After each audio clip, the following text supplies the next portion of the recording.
हम लोग कक्षा 12वीं 2026 के लिए हिंदी के क्वेश्चन पेपर को देखने वाले हैं। से हम लोग क्वेश्चन नंबर 70 तक इस वीडियो में हम लोग क्वेश्चन को देखने वाले हैं। तो चलिए क्वेश्चन को देखते हैं। इसमें दिया हुआ है कि नायक शब्द का संधि विच्छेद क्या है। नायक शब्द का संधि विच्छेद क्या है, तो ऑप्शन नंबर ए में दिया हुआ है ने प्लस अक, ऑप्शन नंबर बी में है नय प्लस अक, और सी में नी प्लस अक, और डी में दिया हुआ है ना प्लस यक। चलिए इसका आंसर कीजिए, इसका सही आंसर क्या होगा। चलिए क्वेश्चन नंबर 50 का सही आंसर ऑप्शन नंबर बी हो जाएगा नय प्लस अक, यानी नय प्लस अक की संधि से ही नायक शब्द बना है। ठीक है कि हितैषी शब्द का संधि विच्छेद क्या है। हितैषी शब्द का संधि विच्छेद क्या है, ऑप्शन नंबर ए में दिया हुआ है हिते प्लस सी, बी में दिया हुआ है हितय प्लस सी में दिया हुआ है हित प्लस ए सी, और डी में हित प्लस ऐसी। चलिए इसका सही आंसर कीजिए, इसका सही आंसर क्या होगा। देखिए 52 नंबर क्वेश्चन का जो सही आंसर होगा ऑप्शन नंबर डी हो जाएगा। ठीक है, हित प्लस ऐसी से कौन सा शब्द बना है, हितैषी। ठीक है, चलिए फिर आगे वाला क्वेश्चन देखेंगे। क्वेश्चन नंबर 53 में दिया हुआ है कि जगदम्बा शब्द का संधि विच्छेद क्या है। जगदम्बा शब्द का संधि विच्छेद क्या है, ऑप्शन नंबर ए में दिया हुआ है जगत प्लस अम्बा, बी में दिया हुआ है जग प्लस अम्बा, और सी में दिया हुआ है जगत जोड़ अम्बा, और डी में जगत जोड़ अम्ब। चलिए इसका सही आंसर कीजिए कि इसका सही आंसर क्या होगा। 53 का सही आंसर हो जाएगा ऑप्शन नंबर ए जगत जोड़ अम्बा से कौन सा शब्द बना है, जगदम्बा। ठीक है, और ये बिल्कुल ओरिजिनल क्वेश्चन पेपर है। ठीक है, ये जितना हम क्वेश्चन पढ़ा रहे हैं बिल्कुल ओरिजिनल क्वेश्चन पेपर है 2026 में। 100% इसमें से क्वेश्चन आपको एग्जाम में देखने को मिलेगा।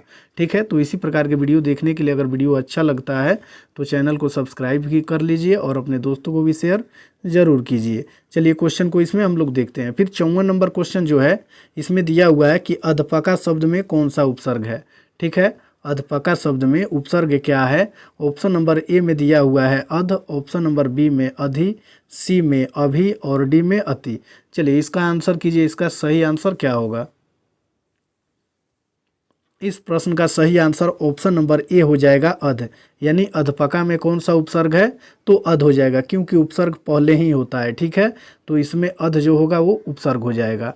चलिए फिर आगे वाला क्वेश्चन देखेंगे। क्वेश्चन नंबर 55 में दिया हुआ है अवगुण शब्द में उपसर्ग क्या है। अवगुण शब्द में उपसर्ग क्या है, ऑप्शन नंबर ए में दिया हुआ है औ, बी में अब, और सी में दिया हुआ है अबा, और डी में अबे। चलिए इसका आंसर कीजिए, इसका सही आंसर क्या होगा। देखिए 55 का सही आंसर ऑप्शन नंबर ए हो जाएगा औ। क्या हो जाएगा, औ, यानी अवगुण में औ उपसर्ग लगा हुआ है। कौन सा उपसर्ग, औ। उपसर्ग शब्द के पहले ही मिलता है। ठीक है, पहले ही शब्द के पहले जुड़ता है और उसका विशेष अर्थ प्रकट करता है, उपसर्ग कहलाता है। तो इसमें गुण के पहले क्या लगा हुआ है, औ, तो औ क्या हो जाएगा, उपसर्ग हो जाएगा अवगुण शब्द में। चलिए फिर 56 नंबर क्वेश्चन को देखेंगे। सोहन पढ़ता है किस काल का उदाहरण है। ऑप्शन नंबर ए में दिया हुआ है वर्तमान काल का, बी में भूतकाल का, और सी में दिया हुआ है भविष्यत काल का, और डी में पुण्य भूतकाल का। चलिए इसका आंसर कीजिए, इसका सही आंसर क्या होगा। देखिए इस प्रश्न का सही आंसर हो जाएगा ऑप्शन नंबर ए वर्तमान काल का। सोहन पढ़ता है कौन सा काल हो जाएगा, वर्तमान काल हो जाएगा, जिससे क्रिया के वर्तमान में होने का बोध होता है उसे वर्तमान काल कहते हैं। ठीक है, तो यहाँ सोहन पढ़ता है यानी क्रिया जो हो रही है वो वर्तमान में ही हो रही है, क्या हो जाएगा, वर्तमान काल हो जाएगा। चलिए फिर आगे वाला क्वेश्चन देखेंगे। 57 नंबर क्वेश्चन में दिया हुआ है कि रवि ने खाया किस काल का उदाहरण है।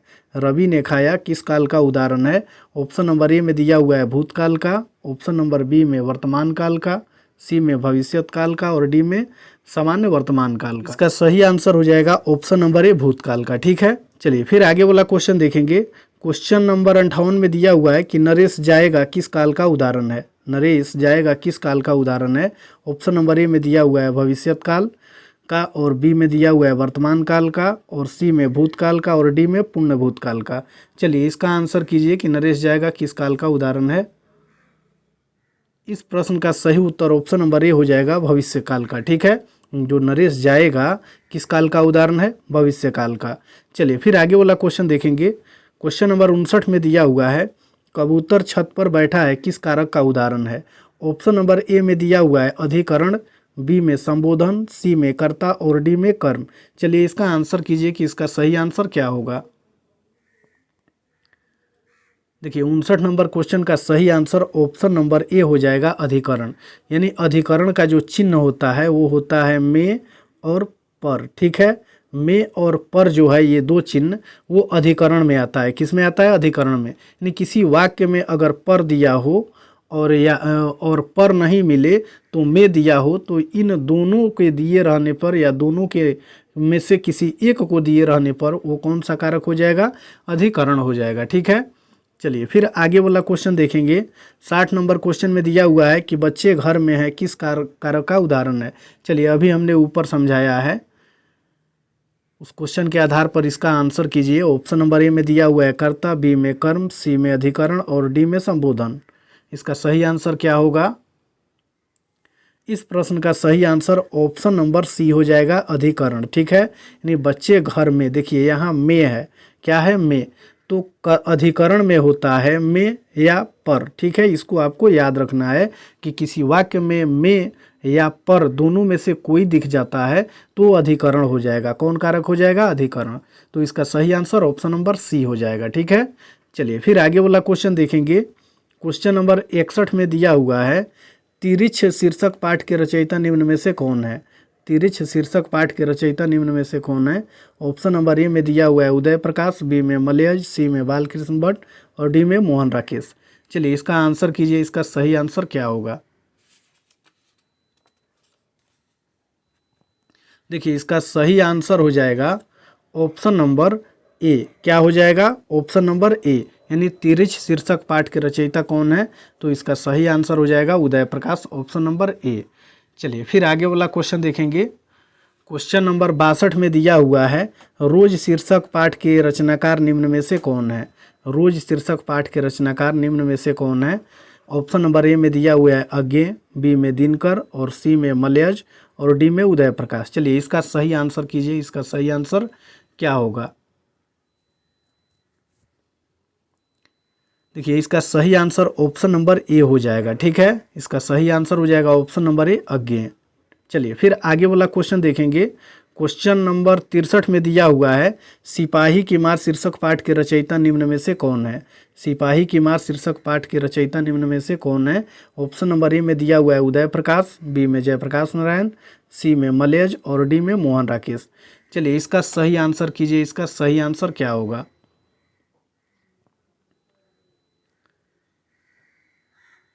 देखिए इसका सही आंसर हो जाएगा option number D, Mohan Rakesh. ठीक है, सिपाही की मार शीर्षक पाठ के रचयिता कौन है? तो मोहन राकेश हैं। चलिए फिर आगे वाला क्वेश्चन देखेंगे। 64 नंबर क्वेश्चन में दिया हुआ है कड़बक शीर्षक कविता के कवि निम्न में से कौन है? कड़बक शीर्षक कविता के कवि निम्न में से कौन है? ऑप्शन नंबर ए में दिया हुआ है नाभादास, बी में सूरदास, सी में तुलसीदास और डी में जायसी। चलिए इसका सही आंसर कीजिए, इसका सही आंसर क्या होगा? इस प्रश्न का सही आंसर ऑप्शन नंबर डी हो जाएगा, जायसी। क्या हो जाएगा? जायसी। चलिए फिर आगे वाला क्वेश्चन देखेंगे। 65 नंबर क्वेश्चन में दिया हुआ है कि अधिनायक शीर्षक कविता के कवि निम्न में से कौन है? अधिनायक शीर्षक कविता के कवि निम्न में से कौन है? ऑप्शन नंबर ए में रघुवीर सहाय, ऑप्शन नंबर बी में मुक्तिबोध, सी में भूषण और डी में ज्ञानेंद्रपति। चलिए इसका सही आंसर कीजिए, इसका सही आंसर क्या होगा? देखिए इसका सही आंसर ऑप्शन नंबर ए हो जाएगा, रघुवीर सहाय। यानी अधिनायक शीर्षक कविता में के कवि निम्न में से कौन है? तो रघुवीर सहाय हैं। ठीक है, देखिए क्वेश्चन नंबर 66 में दिया हुआ है कि गांव का घर शीर्षक कविता के अनुसार पंचायती राज में कौन खो गए हैं? गांव का घर शीर्षक कविता के अनुसार पंचायती राज में कौन खो गए हैं? ऑप्शन नंबर ए में दिया हुआ है पंच परमेश्वर, बी में जिला सत्र न्यायालय, सी में उच्च न्यायालय और डी में पंच सरपंच। ठीक है, चलिए इसका सही आंसर कीजिए, इसका सही आंसर क्या होगा? इसका सही आंसर हो जाएगा ऑप्शन नंबर ए, पंच परमेश्वर। ठीक है, गांव का घर शीर्षक कविता के अनुसार पंचायती राज में कौन खो गए हैं? तो पंच परमेश्वर खो गए हैं। चलिए फिर आगे वाला क्वेश्चन देखेंगे। क्वेश्चन नंबर 67 में दिया हुआ है गांव का घर कविता किस संग्रह से ली गई है? गांव का घर कविता किस संग्रह से ली गई है? ऑप्शन नंबर ए में दिया हुआ है संत से आत्मा, बी में मुकुल, सी में कामायनी और डी में लहर। चलिए इसका सही आंसर कीजिए। देखिए इसका सही आंसर हो जाएगा ऑप्शन नंबर ए, संत से आत्मा। यानी गांव का घर जो कविता है वो संस्यात्मक संग्रह से ली गई है। चलिए फिर 68 नंबर क्वेश्चन को देखेंगे। 68 नंबर क्वेश्चन में दिया हुआ है कि कामायनी महाकाव्य के रचनाकार निम्न में से कौन है। कामायनी महाकाव्य के रचनाकार निम्न में से कौन है। ऑप्शन नंबर ए में दिया हुआ है जयशंकर प्रसाद, और बी में भूषण, सी में दिनकर और डी में तुलसीदास। चलिए इसका सही आंसर कीजिए, इसका सही आंसर क्या होगा।